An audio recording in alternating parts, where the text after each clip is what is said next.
제주를 대표하는 오름 중 하나인 용눈이 오름이 이달부터 휴식년에 들어갔습니다. 심각하게 훼손된 오름을 보호하기 위한 특단의 조치인데요. 이것뿐 아니라 도내 일부 오름의 훼손 속도가 무척 빠르다고 합니다. 관련해서 얘기 나눠보겠습니다. 제주 참여환경연대 홍영철 공동대표 나오셨습니다. 어서 오세요. 안녕하십니까. 이 제주 참여환경연대에서 오름 훼손 모니터링단을 운영하고 있다고 하는데 구체적으로 어떤 일을 하는 건가요? 네, 우리 단체에서는 2009년도에 최초로 물찻 오름과 도너리 오름이 휴식연제 오름으로 지정됐습니다. 그 이후에 여러 오름들이 휴식연 오름으로 지정되면서 계속해서 그 오름들을 모니터링해 오고 있고요. 네. 또 하나는 2019년도부터는 좀 훼손이 많이 되고 있는 오름들, 이 오름들 특히 이제 새별 오름하고 용눈이 오름을 찾아가지고 훼손 정도를 모니터링하고 있는데요.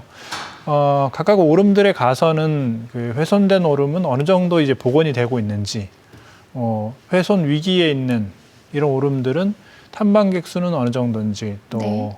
여기에 뭐 특징적인 것은 무엇인지, 그리고 훼손된 지역들이 어느 정도 확대되고 있는지 이런 정도를 이제 모니터링해서 휴식연 오름으로 지정해야 될지 아니면 휴식연 오름이 지정된 것은 연장해야 될지 말아야 될지 이런 의견들을 제주도에 제출하고 있습니다. 네, 이 모니터링단이 용눈이 오름을 예의주시했다고 들었는데 이유가 뭔가요? 용눈이 오름은 앞서도 이렇게 소개 말씀에서도 하셨지만 네. 제주도의 대표적인 오름입니다. 그리고 동부 오름군락이라고 이렇게 얘기를 하는데요. 동쪽 지역에 예를 들어서 용눈이 오름이라든지 다랑시 오름이라든지 아끈다랑시, 동거문이 오름, 아부 오름 이런 오름들이 상당히 그 제주도에서도 그 이게 오름의 특성들 이런 것을 잘 보여주고 많은 사람들이 찾는 그 한가운데 있고요. 용눈이 오름 같은 경우는 경관이 매우 이제 빼어난 곳이죠. 그래서 그 돌아가셨지만 김영갑 사진작가가 즐겨서 사진을 찍었던 곳이기도 하고요. 예. 최근에는 이 방송에 전국 방송에 용눈이 오름이 소개되면서 상당히 많은 관광객들이 찾고 있고 오히려 이제 제주도 분들보다는 관광객이 더 많은 그런 상황이 됐습니다. 근데 이 과정에서 그 오름에 너무 많이 탐방객들이 찾다 보니까 훼손이 좀 심각해지고 있는데요. 그 용눈이 오름 같은 경우는 저희가 모니터링 해보니까 하루에 평균 600명에서 네. 최대 한 1000명 정도의 네. 많을 때는 2000명 정도 수학여행단이 많을 때가 그 정도가 되고 있어요. 그래서 상당히 많은 사람들이 찾고 있어가지고 훼손이 좀 심각하게 되고 있고 특히 용눈이 오름 같은 경우는 사유지입니다. 예. 사유지라서 어떤 거기를 휴식연 오름으로 지정하거나 아니면 탐방 시설들을 좀 보완하기가 상당히 어려운 그런 소유주의 동의가 있어야 되기 때문에 네. 그렇기 때문에 이 훼손이 좀 심각하게 진행되고 있어서 저희가 모니터링을 하게 됐습니다. 네, 이번에 휴식년에 들어가게 돼서 참 다행인데요. 이 휴식연제가 2년 동안 어떤 목적이건 출입을 제한하는 건데 이게 복원 효과가 얼마나 되나요? 네, 이렇게 어느 정도 훼손되느냐에 따라서 복원 효과를 2년 이내에 복원이 될 수도 있고요. 네. 아니면 매우 좀 오랜 시간을 기다려야 되는 경우도 있는데 물찻 오름 같은 경우는 지금 한 7, 8년이 경과하는 시간임에도 불구하고 좀 복원이 안 돼가지고 굉장히 어려웠었는데 이게 간단하게 그 지표상에 있는 풀들만 사라진 경우면 좀 빨리 복원이 됩니다. 네. 그런데 만약에 그게 풀들이 사라지고 난 다음에도 계속 그 휴식연이나 이런 게 지정되지 않고 탐방객들이 계속 그 풀이 없는 상황의 탐방로를 계속 다니게 되면 그 제주 오름은 스코리아라고 하는데 우리 제주 사람들은 송이라고 부릅니다. 이 물질이 되게 약해요. 네. 밟기만 하면 부서지는 그런 특성 때문에 또 부서지면 매우 미세한 흙이 돼가지고 날아가기도 하고 빗물에 쉽게 쓸려 내려가기도 하고 그래서 그런 것들을 2차 훼손이라고 하는데 2차 훼손이 진행되면 상당히 그 자연적으로 복원되기가 매우 어렵습니다. 그러니까 거기에다가 녹화마대나 이런 것들을 이용해서 원지형들을 복구했을 때 그리고 거기에 이제 휴식연을 지정해가지고 좀 오랜 시간 동안 복원 노력을 기울여야 돼서요. 좀 이 훼손 정도에 따라서 복원 기간이 달라지고 용눈이 같은 경우는 상당히 많이 훼손이 진행됐습니다. 그래서 2년으로는 뭐 지켜보긴 해야 될 건데 2년 정도의 휴식년 기간으로서는 조금 어렵지 않을까 하는 그런 걱정이 듭니다. 네. 그렇다면 이 휴식년으로 지정된 오름에 오르면 특별한 제재를 받나요? 네, 지금 자연환경보전법에 의거해서 200만 원 정도의 200만 원 이하의 과태료를 부과하고 있습니다. 그리고 그 오름 입구에 가면 휴식년 오름이다 이렇게 알리는 현수막이 걸려 있는데 네. 어떤 입구 안으로 들어가서 야영을 한다든지 이런 것들도 이제 그 과태료를 부과하게 되니까 주의하셔야 될 것으로 생각합니다. 네, 아까 말씀하신 대로 이 용눈이 오름이 동부 오름 군락에 있는데 이 이웃한 오름을 찾는 분들도 꽤 많더라고요. 네. 그럼 그 이웃한 오름들의 상태는 어떤가요? 네, 이웃한 오름 중에 백야기 오름 많이 아실 텐데요. 네. 백야기 오름도 관광객들이 많이 찾는 오름이고요. 백야기 오름 정상 부분이 많이 훼손돼 가지고 정상만 지금 출입 제한을 하고 있고요. 네. 또 가까운 오름으로서 아부 오름이 있는데 아부 오름은 여기도 탐방객들이 많이 찾기는 하는데 그래서 오름이 높이가 야트막하거든요. 네. 그래서 경사가 있는 그런 탐방로 구간이 별로 없어가지고 탐방객들은 많이 찾고 있으나 훼손 정도는 아직 좀 미미한 그런 상황이고요. 또 그 주변에 또 문석이 오름이라고 있습니다. 문석이 네. 오름은 좀 독특한 경우인데요. 여기도 사유지 오름인데 사륜구동 오토바이가 네. 그 정상까지 막 끌고 밀고 올라가는 그런 상황이라서 이것을 통제하기 위해서 어쨌든 휴식년 오름으로 지정이 됐는데 네. 그럼에도 불구하고 아직도 그 현수막까지 훼손하면서 네. ATV를 이용해 가지고 문석이 오름 정상까지 올라가는 그런 경우들이 생기고 있고요. 또 유명한 오름으로서는 동거문이 오름 또 유명하죠. 동거문이 오름도 많이 훼손된 상황이고요. 다랑시 오름 옆에 있는 악근다랑시라고 해서 네. 악근은 작다는 뜻이에요. 제주도 말로. 작은 다랑시 오름도 많이 훼손됐는데 그래서 여러 차례 그 휴식년 지정 논의를 했었는데 사유지 오름이라서 네. 아직도 지정이 안 되고 있습니다.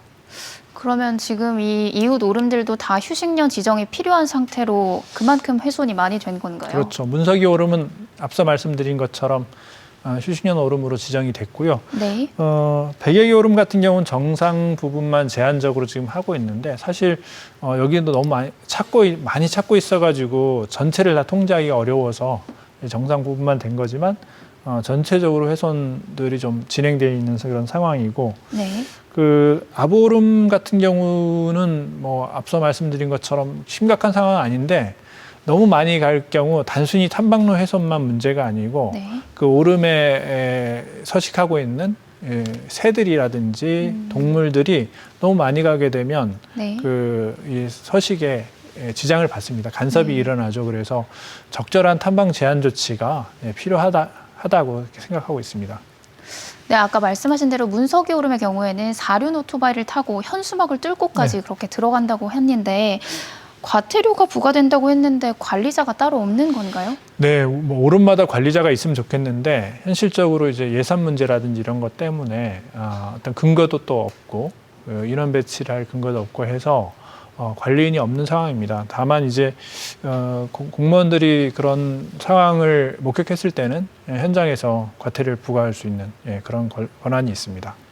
네, 그렇다면 현재 도내 오름들은 구체적으로 어떤 방식으로 관리가 되고 있나요?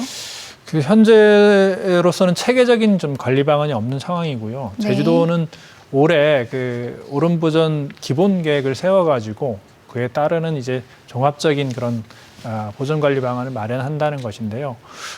일단은 그런 계획을 세우고 제주도 오름이 368개인데 네. 이 오름들에 대해서 좀 이제 전수조사가 이루어져야 되는데, 네, 현재로서는 이제 그 체계적인 관리 보전에 있어서 가장 어려운 점은요. 네. 오름이 368개인데 그 절반 정도가 사유지 오름입니다. 앞서도 뭐 악근다랑시라든지 네.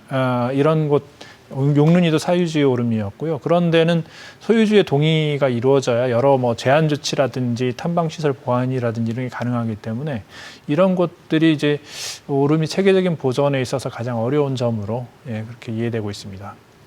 네, 그러면 지금까지는 이 사유지 오름에 대해서 얘기를 했는데 행정시의 소유인 오름인데도 훼손이 심각한 곳이 있다고 들었어요. 예, 대표적으로 새별 오름인데요. 네. 새별 오름도 저희가 훼손되고 있는 오름으로 모니터링을 했습니다. 근데 지금 작년 11월의 경우를 보면은 억새가 많이 피는 그런 철이거든요. 네. 그때 아주 탐방객이 피크를 이루는데 시간당 1,000명, 네.